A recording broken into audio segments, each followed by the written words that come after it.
اعوذ باللہ من الشیطان الرجیم یا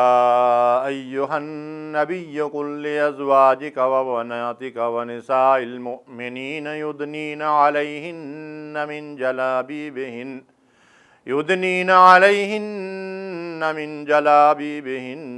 ذالک ادنی ان یعرفن فلا یؤذین وَكَانَ اللَّهُ غَفُورًا رَحِیمًا۔ اے نبی، اپنی بیویوں اور اپنی بیٹیوں اور مومنین کی عورتوں سے کہو کہ جب وہ اپنی کسی ضرورت کے لیے گھر سے باہر نکلیں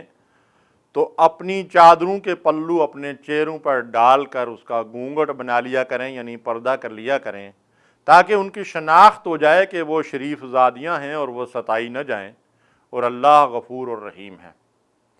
محترم سامعین کرام، یہ مسلمان خواتین کو گھروں سے باہر نکلنے کے آداب کی تعلیم دی گئی ہے، جن کا خلاصہ یہ ہے کہ جب ایک عورت، مسلمان عورت، مومنہ عورت گھر سے باہر نکلے تو اس کا پورا جسم جو ہے وہ مستور ہونا چاہیے، اس کا سر، اس کے سر کے بال، اس کی زیب و زینت، اس کے زیورات اور اس کا چہرہ جو ہے وہ ڈھکا ہوا ہونا چاہیے، اور اس کا لباس باریک اور چست نہیں ہونا چاہیے، اور بغیر ضرورت کے وہ غیر محرم مردوں سے بات چیت نہ کرے، اس سے پرہیز کرے،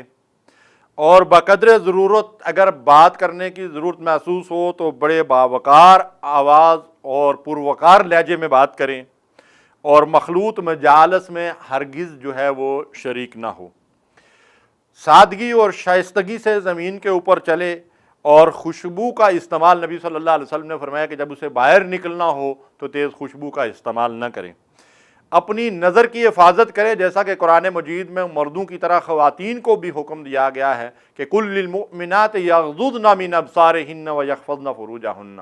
کہ اے نبی اپنی خواتین سے، مومنہ خواتین سے کہیے کہ وہ اپنی نظر بچا کر رکھیں۔ یہ نہیں کہ خواتین کو کھلی اجازت ہے کہ گھروں کے اندر ٹی وی لگا ہوا ہے، کشتیاں لگی ہوئی ہیں، غیر محرم مرد الٹے سیدھے جو ہے حرکتیں کر رہے ہیں، اور وہ گھنٹوں بیٹھی ہوئی جو ہے وہ ان کے نظارے کر رہی ہیں۔ جس طرح مردوں کو حکم دیا گیا ہے قُل لِّلْمُؤْمِنِينَ يَغُضُّوا مِنْ أَبْصَارِهِمْ، کہ مومن مرد جو ہے وہ غیر محرم عورت پہ نظر پڑے تو اپنی نظر پھیر لے، اس طرح خواتین کو بھی اس کا حکم دیا گیا ہے کہ وہ بھی غیر محرم مردوں کو گور گور کرنا دیکھیں، بلکہ غیر محرم مرد پہ ان کی نظر پڑے تو اپنی نظر پھیر لیں۔ اسی طرح اپنی نظر کی حفاظت بھی کریں اور بغیر محرم کے سفر نہ کریں، نبی صلی اللہ علیہ وسلم نے اس سے منع فرمایا ہے۔ اسی طرح جو ہے وہ خلوت میں کبھی غیر محرم کے ساتھ جو ہے وہ نہ ہوں، حتیٰ کہ اگر دیور اور جیٹھ کے ساتھ بھی ہوں تو کوئی محرم موجود ہونا چاہیے، ان کے ساتھ خلوت جو ہے وہ اختیار نہ کی جائے۔ یہ سارے معاملات جو ہیں عورت کی عزت اور پاک دامنی کی حفاظت کے لیے بڑے مفید ہیں۔ ایک موقع پر ڈاکٹر ذاکر نائک، اللہ تعالیٰ ان کی زندگی میں برکت دے، ان سے کسی نے سوال کیا کہ یہ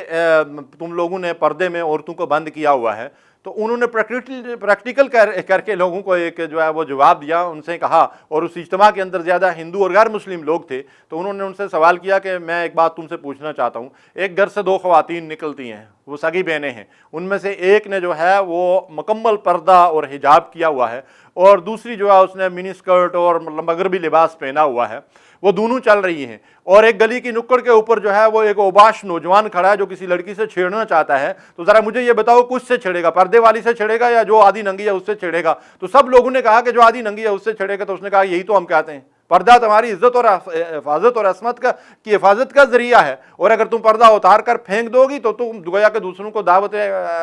جو ہے وہ گناہ دیتی ہو۔ تو اس طریقے سے اللہ تبارک و تعالیٰ نے جو احکامات مسلمان خواتین کو گھروں سے باہر نکلنے کے لیے دیے ہیں، اگر ہماری بہنیں ان کے اوپر عمل کریں تو یہ ان کی عزت اور عصمت کی حفاظت کی ضمانت ہے۔ وصلی اللہ علیہ نبینا محمد۔